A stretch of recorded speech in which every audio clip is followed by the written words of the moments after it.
नमस्कार मित्रांनो, आजच्या या व्हिडिओमध्ये आपलं सर्वांचं मनपूर्वक स्वागत. मित्रांनो, पाठीमागच्या व्हिडिओमध्ये आम्ही दाखवली होती अंबिका लेणी आणि आत्ता आम्ही चालू आहे लेणीकडं.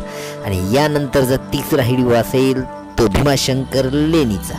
तर माझ्यासोबत आहेत माझे मित्र अनिल साळवे आणि अनेक आहेत या ठिकाणी फिरण्यासाठी आलेले पुण्याची टीम. या सर्वांच्या सोबत आता आम्ही निघालोय लेणीच्या दिशेनं. आणि जंगलातून ना तुम्ही बघा काय मोठी मोठी झाडं राव आणि झाडांसोबत गवत पण आहे. थोडंसं दिसायला पण आहे ना डेंजर एरिया वाटतंय. इथं फिरताना थोडंसं सावधगिरीनं फिरायचं. मित्रांनो, भिंत पण या ठिकाणी ना टकाटक बांधलेले आहे. फॉरेस्ट विभागाचा आम्ही आभारी मानतोय, कारण की या ठिकाणी ना पर्यटन विकासासाठी थोडीशी चालना दिलेली. म्हणून मित्रांनो, कधी फिरायला जर आलत ना तर जरूर या तिन्ही पण लेण्यांना आपण भेट द्या. तर मित्रांनो, लेणीचा परिसर कसा आहे आणि त्या ठिकाणी काय काय आहे, कशा पद्धतीनं आहे, हे सर्व आम्ही ह्या व्हिडिओमध्ये दाखवणार. तुम्ही व्हिडिओ शेवटपर्यंत पहा, कारण तुम्हाला या व्हिडिओच्या माध्यमातून पण कळणार आहे का या ठिकाणी काय आहे. आणि या ठिकाणी फिरायला येण्यासाठी तुम्ही पण इच्छुक व्हाल, तुमची पण इच्छा होईल. कारण बघा, या ठिकाणचा कोरीव काम आणि घडीव काम हे पुरातत्व विभागाने काही माहिती दिलेली आहे. त्या ठिकाणी कोणत्या काळात हे काम केलं गेलेलं आहे, कोणी या ठिकाणी दान केलेलं आहे. बौद्ध भिक्षुकांसाठी हे दान केलेलं आहे. या ठिकाणचा एरिया ही या ठिकाणी लेखामध्ये लिहिलेले. मित्रांनो, तुम्ही आला तर या ठिकाणी पुरातन विभागाने जे पाटी लावले त्यावरती याची माहिती दिलेली आहे. तशीच याच्यावरती ज्या लिपीमध्ये कोरलेलं आहे त्या लिपीच्या माध्यमातून तुम्हाला कळू शकते का हे नक्की बांधकाम कोणी केलेलं आहे, या ठिकाणचे टाके कोणी कोरलेले आहेत, कोणी या ठिकाणी बौद्ध भिक्षुकांसाठी दान केलं आहे, तर ते कळेलच. तर मित्रांनो, मी तेवढं काय रिसर्च केलेलं नाही, कारण मी पण आलो या ठिकाणी फिरण्यासाठी. म्हणून तुम्हाला दाखवणार या ठिकाणची मजा आणि या ठिकाणचं फिरण्यासाठी काय काय आहे, नक्की कशा पद्धतीनं आहे. आणि जगातील सगळ्यात मोठं या ठिकाणी बौद्ध धाम आणि लेणी समूह आपल्या जुन्नर नगरीच्या शेजारील डोंगरावरती आहे. तर मित्रांनो, या ठिकाणी पाण्याचे हौद खूप आहेत, पाण्याची साठवणूक आणि दगडामध्ये ह्या खडकामध्ये खूप मोठ्या प्रमाणात कोरीव काम आहे. का जगामध्ये सर्वात मोठी लेणी समूह आपल्या जुन्नर नगरीत आहे. तर मित्रांनो, तुम्ही व्हिडिओ शेवटपर्यंत पहा, कारण मी गेलो आहे डोंगराच्या मध्यभागी. वरती चढताना मी व्हिडिओ काढला नाही, पण मित्रांनो उतरताना नक्की तुम्हाला मी व्हिडिओ दाखवल. आत्ता मी तुम्हाला इथला नजारा दाखवते. या ठिकाणी जिथून मी उभे आहे त्या ठिकाणापासून जुन्नरचा सर्व संबंध परिसर आपल्याला दिसतोय. खाली जुन्नर नगरी, जुन्नरच्या आजूबाजूची गावं, म्हणजे या ठिकाणी बघा तिकडल्या साईडला आहे शिवनेरी आणि समोर आहे लेण्याद्री. लेण्याद्रीच्या समोर उभं राहिल्यानंतर हा किल्ला दिसतो. इथला ह्या लेण्या दिसत असतात. म्हणजे नजर ठेवण्यासाठी ह्या सर्व बाबी या ठिकाणी लक्षात घेऊनच हे दगडांचे कामं कोरीव पद्धतीने केलेले. इथं शिवनेरी पण कोरलेली, हा डोंगर पण कोरलेला आहे आणि लेण्याद्री पण कोरलेली. मित्रांनो, तर फिरायला कधी जर आला तर तुम्हाला या ठिकाणी 3-4 ठिकाणाला एकाच दिवसात भेट देता येईल, थोडी. कारण तुम्हाला तसं नाही तर एकाच जागेवर 1 दिवस जाईल सगळं फिरायचं म्हटलं तर. मी आता उतरतोय खाली आणि खालून माझी मजा बघतात जरा, पण मी त्यांना काही दाखवू शकत नाही आता मित्रांनो, कारण माझे पाय लागले लटपटा कापायला. मला वाटायला लागली भीती, थोडंसं काही खोल आहे म्हणून मी सावकाश उतरतोय. तिथं पाय बी सरकला ना तर मी पडेल खड्ड्यात, पण मी काही लक्ष देत नाही. तुम्ही पाहू शकता. आणि वरती म्हणलं काही चला कशा गुहात म्हणून मी वरती चढलो होतो. थोडं चढायला अवघड होतं, पण तसंच बळजबरीने चढलेलो. मित्रांनो, पुढच्या साईडला आता मी लेणीचा जो मेन गाभा आहे, जो मेन ठिकाण आहे ते मी दाखवायचा प्रयत्न करतोय.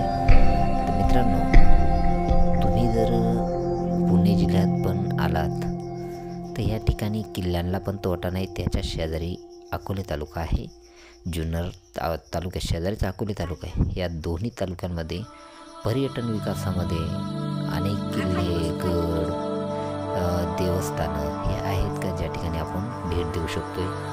भंडारदरा ठिकाणे जे अकोले तालुक्यात मोडतं आहे, निळवंडे धरण, रंधा फॉल, सांदनदरी, कळसुआई, परत शिरपुंजाचा भैरोबा, आलिंगड, कलिंगड, मदनगड, आजोबाचा डोंगर, हरिश्चंद्रगड, कुंजरगड, विश्रामगड अशा पद्धतीने अकोले तालुक्यात गड किल्ले आहेत.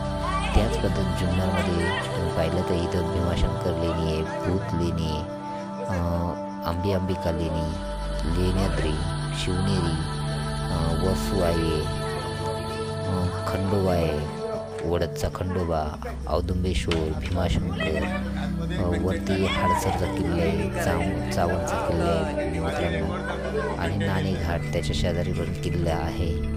तर असे अनेक ठिकाणं तिथं तर तुम्ही त्या ठिकाणाला भेट देऊ शकता. तर मित्रांनो हा मुख्य गाव आहे इथं, आणि ह्याच्या शेजारी हे बघा पुण्याची ही टीम आहे आपल्यासोबत, आणि ती आपल्या चॅनलला सबस्क्राईब करायला सांगते. तर खूप धन्यवाद मित्रांनो तुमचं पण, तुम्ही माझ्या चॅनलला सबस्क्राईब करायला सांगितलं आणि सपोर्ट केला त्याबद्दल तुमचं आभारी आहे. तर पुढचा जो गाव आहे हा कोरीव कामाचे, खाली हौदत पाण्याचे, वरती बघा बिल्डिंगला सुद्धा आज आपण एवढं कोरीव काम करू शकत नाही, पण या किल्ल्याच्या या गुहांच्या ठिकाणाला एवढं जबरदस्त कोरीव काम केलेलं आहे. जसं रंगरगोटी करतो आपण त्या पद्धतीनं वाटतंय मित्रांनो. आतमध्ये अनेक दालनं आहेत, पाण्याची भंडारा आहेत, आणि हे धान्य कोठार आहेत आतमध्ये. हे बघा पाण्याचे हौद आहे ते मित्रांनो. म्हणजे तुम्ही जर फिरायला आलात ना तर तुमचं मन भरूनच जाईल या ठिकाणी. कदाचित तुमचं मन घरी जायला पण करणार नाही, माझं पण करत नाही, पण आपल्याला घरी तर जावंच लागते ना, म्हणून थांबलो. पण माझी चौथी भेट आहे ह्या एरियाला मित्रांनो. चौथ्या वेळेस मी इथं आलेलो आहे आता. तर माझं मन सारखं करत होतं या ठिकाणाला भेट द्यायलासाठी, आणि मी निश्चितच माझ्यासोबत कोणी पण मित्र जर असला तर त्याला पहिल्यांदा मी ह्या लेण्यांचं दर्शन देईन.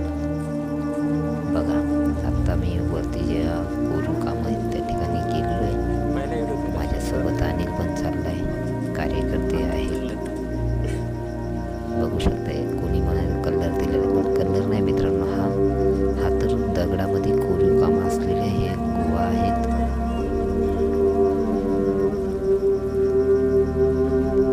पावसाळ्यात सुद्धा आम्ही या ठिकाणी आलेलो होतो मित्रांनो, परंतु या ठिकाणाला ज्यादा कोणी असं फिरायला येत नाही, त्याच्यामुळे थोडं भीतीसारखं वातावरण काही वेळेस असते. पण आज खूप जण आम्हाला भेटले, कारण की नारायणगावची विद्यापीठाची पोरं आलेली होती, पुण्याच्या 2-3 टीम आल्या होत्या, त्यामुळे आम्हाला या ठिकाणी काय वाटलं नाही. परंतु या ठिकाणी हॉटेलची व्यवस्था नाही आहे, तर जुन्नरमधून येताना बॉटल आणि आपला डब्बा त्या ठिकाणी नाश्ता करून यायचा मित्रांनो. तर मित्रांनो तुम्हाला कसा वाटला आजचा हा व्हिडिओ बघा, आणि आपल्या या व्हिडिओला लाईक करायला विसरू नका. कमेंट बॉक्समध्ये कमेंट करा या व्हिडिओबद्दल, आणि शेअर करा मित्रांनो, जेणेकरून दुसऱ्या पण मित्रांना पाहायला मिळेल. तसंच ज्यांनी चॅनलला सबस्क्राईब केलं नसेल त्यांनी चॅनलला सबस्क्राईब करा, एवढंच सांगतो मित्रांनो. आणि चला तुमची मी रजा घेतो. धन्यवाद. जय हिंद, जय महाराष्ट्र.